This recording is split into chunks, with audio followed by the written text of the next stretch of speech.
It was a beautiful evening. The sky was flaming red behind the rice fields, and the tall, slender palms were swaying in the breeze. The bus loaded with people was making a lot of noise as it climbed the little hill, and the river wound round the hill as it made its way to the sea. The cattle were fat, the vegetation was thick, and there was an abundance of flowers. Plump little boys were playing in a field, and the little girls looked on with astonished eyes. There was a small shrine nearby, and someone was lighting a lamp in front of the image. In a solitary house the evening prayers were being said, and the room was lighted by a lamp which was not too bright. The whole family had gathered there, and they all seemed to be enjoying their prayers. A dog was fast asleep in the middle of the road, and a cyclist went round it. It was getting dark now, and the fireflies lit up the faces of the people who silently passed by. One was caught in a woman's hair, giving her head a soft glow.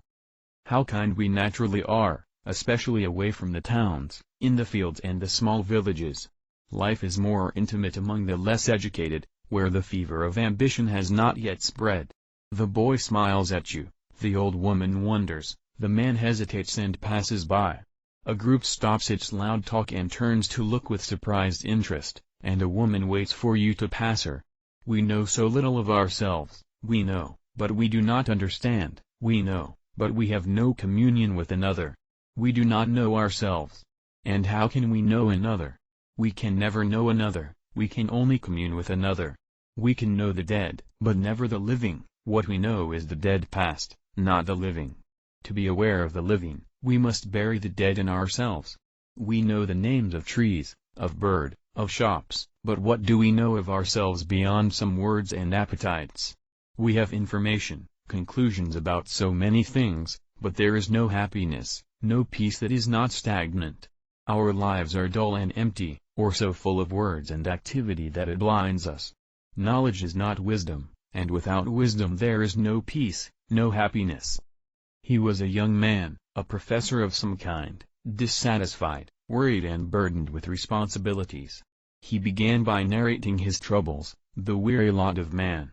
He had been well educated, he said, which was mostly a matter of knowing how to read and gathering information from books. He stated that he had been to as many of the talks as he could, and went on to explain that for years he had been trying to give up smoking, but had never been able to give it up entirely. He wanted to give it up because it was expensive as well as stupid. He had done everything he could to stop smoking, but had always come back to it. This was one of his problems. Among others, he was intense, nervous and thin. Do we understand anything if we condemn it? To push it away, or to accept it, is easy, but the very condemnation or acceptance is an avoidance of the problem. To condemn a child is to push him away from you in order not to be bothered by him, but the child is still there. To condemn is to disregard, to pay no attention, and there can be no understanding through condemnation. I have condemned myself for smoking, over and over again. It is difficult not to condemn. Yes, it is difficult not to condemn, for our conditioning is based on denial, justification, comparison and resignation. This is our background, the conditioning with which we approach every problem. This very conditioning breeds the problem, the conflict. You have tried to rationalize away the smoking, have you not?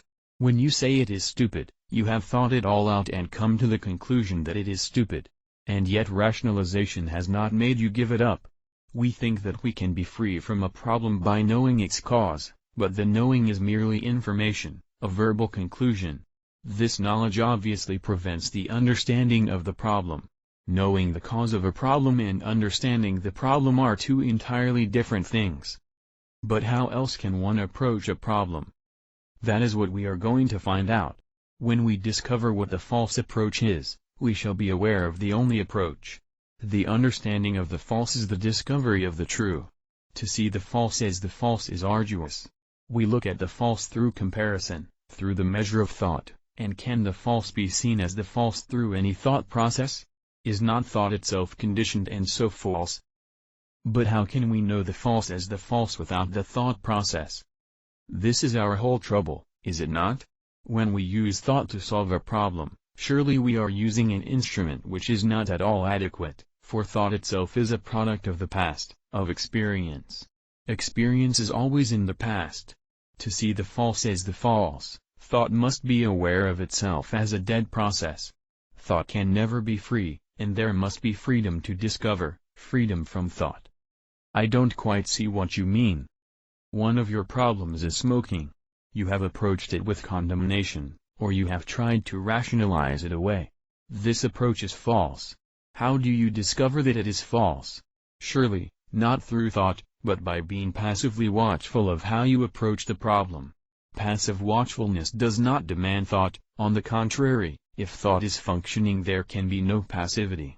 Thought functions only to condemn or justify, to compare or accept. If there is a passive watchfulness of this process, then it is perceived as what it is. Yes, I see that, but how does this apply to my smoking? Let us experiment together to find out if one can approach the problem of smoking without condemnation, comparison, and so on. Can we look at the problem afresh, without the past overshadowing it? It is extremely difficult to look at it without any reaction, is it not? We seem unable to be aware of it passively. There is always some kind of response from the past. It is interesting to see how incapable we are of observing the problem as though it were new. We carry along with us all our past efforts, conclusions, intentions. We cannot look at the problem except through these curtains. No problem is ever old, but we approach it with the old formulations, which prevent our understanding it. Be passively watchful of these responses. Just be passively aware of them. See that they cannot solve the problem. The problem is real, it is an actuality, but the approach is utterly inadequate. The inadequate response to what is breeds conflict, and conflict is the problem. If there is an understanding of this whole process, then you will find that you will act adequately with regard to smoking.